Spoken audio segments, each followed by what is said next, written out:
So the real success on the ground goes largely in part to these frontline workers who really sometimes paid high prices for caring for the sick in their community. Let's hear what they have to say.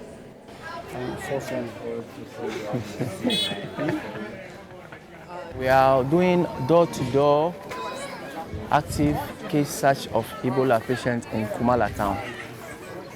We think this is a very efficient way of taking out the sick people from their house.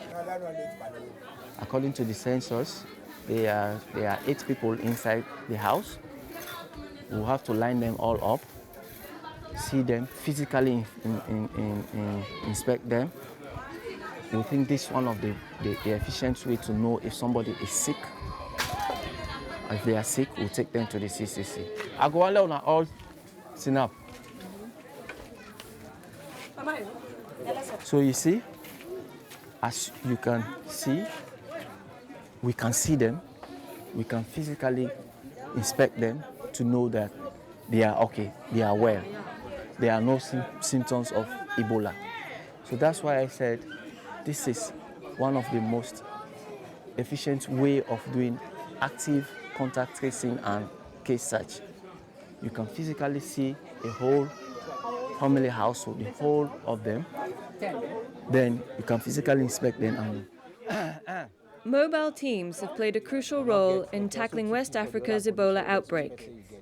They have traveled from community to community, seeking out people with Ebola-like symptoms. Yes, loss of appetite, muscle pain, joint pain, and also headache. They also have helped trace the people who came in contact with people sick with Ebola, so the state of their health could be monitored.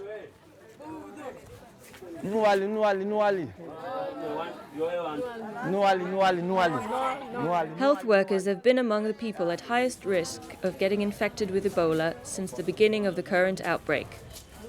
All possible efforts have been made to train them about their own protection and to provide them with necessary protective equipment. But we have some of our colleagues in the wards who have been infected and they lost their lives. They were infected because there are no PPE in the wards. They only use gloves and apron, which is not enough protection for them. And now we are here, we are protected because we are putting on full PPEs. And we have people who are monitoring us, how to wear it and how to remove it. And we have enough clothing. They make sure it's well done.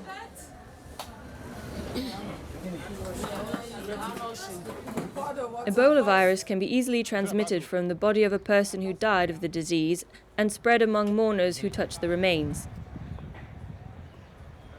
Hundreds of frontline workers equipped with protective equipment have helped organize safe burials of people who died of Ebola while striving to respect local traditions.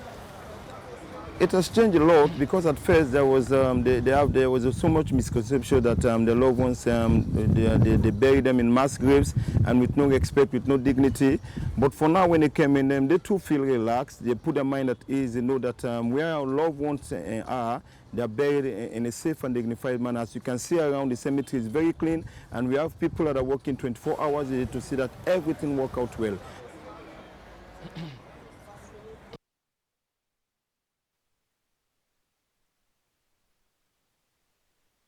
For the sick that probably paid the greatest price. It's true that before the outbreak started, there was a shortage of health workers in these countries. That's always the case after conflict. But it really was this group that paid the highest price trying to save their communities. And joining me now to talk about that is Miatta from Liberia's National Ebola Incident Management System. Thank you for joining us. Miatta, talk to me. Liberia was just getting a foothold, building back their health workforce after years of conflict when Ebola hit. How strong was that health workforce at the beginning of the outbreak? So thank you. I should first let's say that significant progress have been made in the availability of the health workforce in Liberia.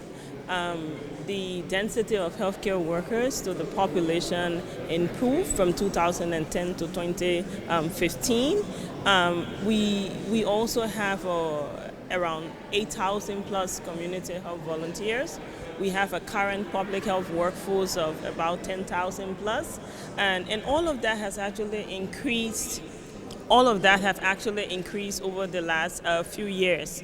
But despite the fact that things have improved in terms of the numbers, we still had issues related to distribution of the healthcare workers across our 15 counties.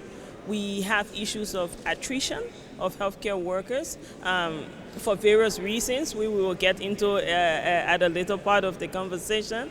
We also have, most importantly, we did have a strike prior to the Ebola outbreak. So that's why the fact that we increased in the production of healthcare workers, there were still some unresolved issues. If you have questions for Miatta and Dr. Jim Campbell, who is the Executive Director of the Global Health Workforce Alliance and the Director of the Health Workforce Department at WHO, go ahead and send them to us on Twitter at #WHA68 and #SocialGood. Miatta, I'm going to stay with you for just a moment. Talk about the impact of the Ebola outbreak on the health workforce. So first, let me just say, talking about the impact of the Ebola outbreak on healthcare workers, I'm not going to dwell a little bit too much on numbers, because they're actually very valuable people that have died as a result of the Ebola outbreak. So in Liberia, we had a total of 378 healthcare workers that got infected with Ebola. And out of that number, we lost 192. That's almost like 50% of the number that we lost. But most importantly, of those healthcare workers that died, most especially in the most difficult time and the time when we needed them most, were professors at our medical school, were heads of departments. They were trained healthcare workers that a lot of investment had gone into for the last few years. So we lost them. It means we have lost all of the valuable inputs that they would have placed into our healthcare system. But not just them dying, but the implication of their death on the healthcare workers, us, those of us that have remained, have had a huge psychological impact for the fact that we have lost our colleagues. And we who are alive today are no better than those who have died. They stood in the front line, and all of us who have done the same thing.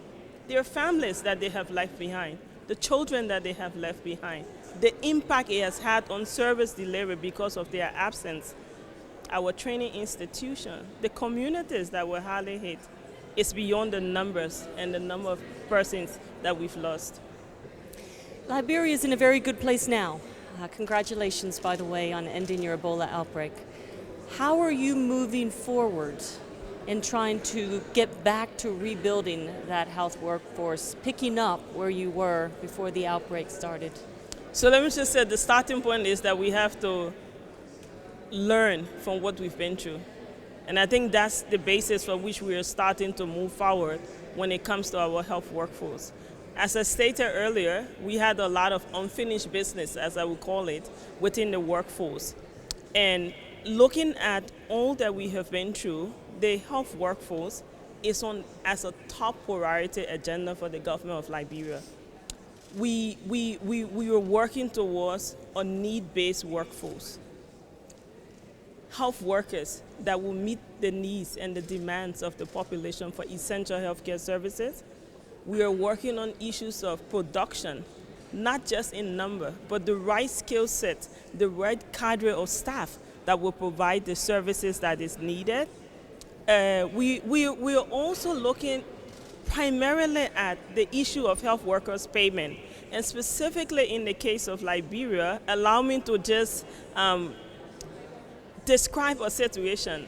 I mentioned we had strikes, right? Mm-hmm. The issue of payment, we have a good percentage of our health workforce that is not on government payroll. Mm-hmm. And some of those fundamental issues have been the issues that were reflected during the Ebola outbreak. So as a priority for the government of Liberia, we will be working in the next few months to see how those health workers that have stayed in the system for a long time can be rolled onto payroll. That's one.